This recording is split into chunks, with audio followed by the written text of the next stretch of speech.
All right, hey guys, OFD checking in here in a spectacular dive watch here from Frank Dubarry or Dubarry Watches. Now, I have to admit, I'd never heard of this brand until they reached out to me here recently. Then I did some investigating and found out a whole bunch of people have looked at these watches and they have some incredibly unique designs. So I'm going to give you a background on Frank Dubarry and who he is.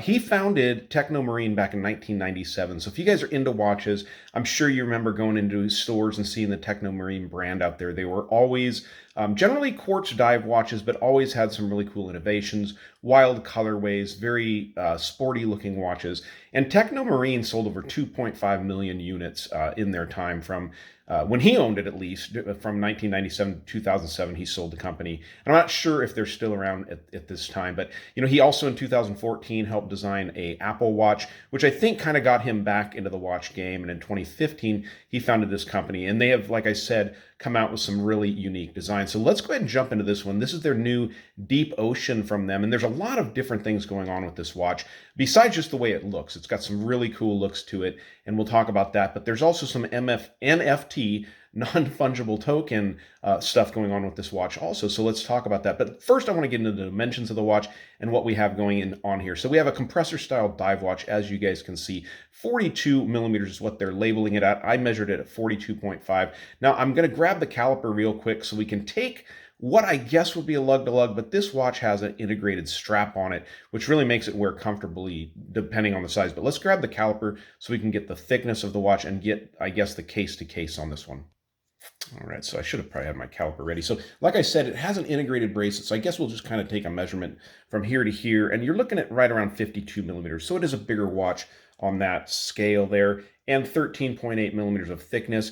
You do have a domed sapphire crystal on this watch, making it all come together. So very neat watch. Now they do have this available in all stainless steel case. They also have it available with an integrated stainless steel bracelet on it. I do love this rubber strap, and we'll talk more about that.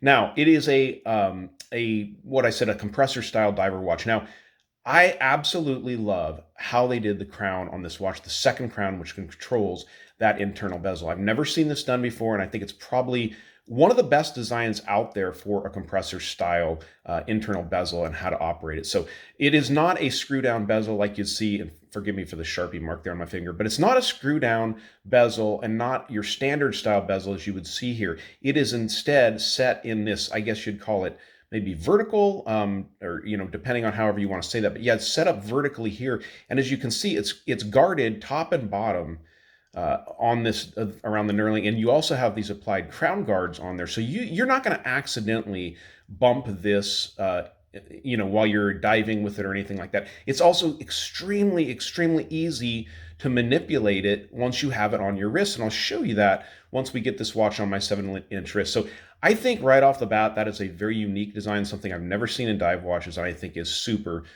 impressive. Love the big Arabic numerals on the dial. You can see at the 3, 6, and 9 mark, they're larger. One obvious thing staring out at you is this open heart design, which I think is a really neat option here. This is running a Miyota 8SO2 movement. Now, I'm not sure if that is a high beat movement, but it is definitely a no date movement. I do believe that's high beat. Correct me down below in the comments if I'm wrong. But it is neat, and it's got that little covered glass. This is a brass enamel dial on here with, of course, the cutout for the balance wheel there on that Miyota movement. Also very unique, as you guys can see down there. It has a little free diver kind of scooping his way around that open heart design there. This was designed in collaboration with David Carrera, who holds the record at 123 meters dive record at a consistent weight. So I think that's pretty wild that actually a free diver was involved in the design of this watch. It is a designed in Switzerland watch. I don't believe these watches are actually made in Switzerland, but very neat setup. You're not going to have any problem reading these big, broad hands on here, as you guys can see. Clean sweep of that second hand with a nice broad pip on it. Stick around to the end, we'll do a loom shot. Also, looking at the side of the case, you can see a signed crown. Get that to focus there. You can see a signed crown with the Frank Dubarry logo there. And also you have these recycled plastic crown guards, and those are available, or not available, but they're on both this crown and also that crown there. The strap, the integrated strap, I'm going to show you guys really quickly how this works. It's easy as that to get that undone, and then you just pop it back together there. And yeah, it's back in there. So really cool. I mean, that's an easy design. Now, you're probably going to want to pick up the watch, and maybe when you buy it, pick up some extra straps for it so that you have those in the future.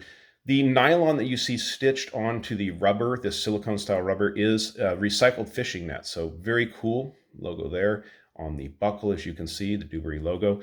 And let's look at the case back, and that's where the NFT comes into play. Now, guys, I'm not really up on the NFT game. I don't buy NFTs or anything like that. But when you purchase this watch, you will get a link to your NFT. This is the Haporium, as you can see, which when I read stuff at their website, it's based on a kind of like a space warrior hippo that travels the metaverse and does stuff through the metaverse. So that's kind of wild there, but you can see the deep engraving there. This is the Deep Ocean, 300 meters water resistance, automatic and Swiss design. So obviously not a Swiss made watch. It's not going to be that way with a Miyota movement in it, but really well put together. Right now, I think the website, these are on sale. They are pricey for $899. That of course includes that NFT link and everything like that. But regular price is going to be $1,200 for this watch. So it is a very unique watch. They are, I think, in limited editions. I know this one says like number 6 of 10 on the back. So this is I don't know if this is a real production model. It came to me in very basic box packaging. So I think this is basically like a review unit that's out there, but really nice timepieces. Let's go ahead and pause it for a second and get this one on my 7-inch wrist. Be sure to stick around for that loom shot. All right, so here is the watch on my 7-inch wrist. It looks like a bigger watch. I think it's just so much dial going on there, and especially with that internal rotating bezel. But because of the curvature and the integrated strap, it fits the wrist really well. One of the things I wanted to show you guys was the ease of using that internal bezel while the watch is on the wrist. And I can tell you right off, I've worn this watch for a number of days. It came in a few days ago, and I wanted to really try it out. One of the things I always have with watches with internal rotating bezels, whether that be a Seiko Alpinist or some of my dive watches that don't have screw down bezels, it will always turn when they're in this position or even in this position with your standard bezel type. It just is the way it happens. Maybe I got a chubby wrist or something like that, but that is the way it happens. Has not happened one time with the way this is laid out. Of course, it's guarded on the top and the bottom, plus the crown guards. It's a very secure way of doing an internal rotating bezel. Let's dim the lights and see what the loom looks like. All right, so here we go. I know it's not totally dark in here, guys. You don't need to comment about it, but it is what it is. This is the way my camera works best for these review types. Now, this is one of the things that I wasn't super impressed with on the watch was the loom. It's there, but it wasn't lasting super long. Although here under the lights, it looks good. Now, you will see that the indices around the watch are not lit up, but your internal rotating bezel, kind of makes up for that. So kind of fun to play with. And actually, the loom is nothing for me to really complain about. It definitely is there. You've got those big hands with a lot of loom applied, and especially on the pip of that second hand rotating around there. Fades a little bit quickly on that internal rotating bezel, but I do like that big kind of broad marker at the 12 o'clock mark. It's going to make it easy to identify when your watch is sitting, right side up or anything like that at night when you're looking at the dial. So cool looking watch from Frank Dubarry. You guys like this video, give me a thumbs up down there at the bottom. I'll leave links to their website so you can find out more about these. And if you haven't subscribed to the channel yet, please do. Please do. Thanks, guys.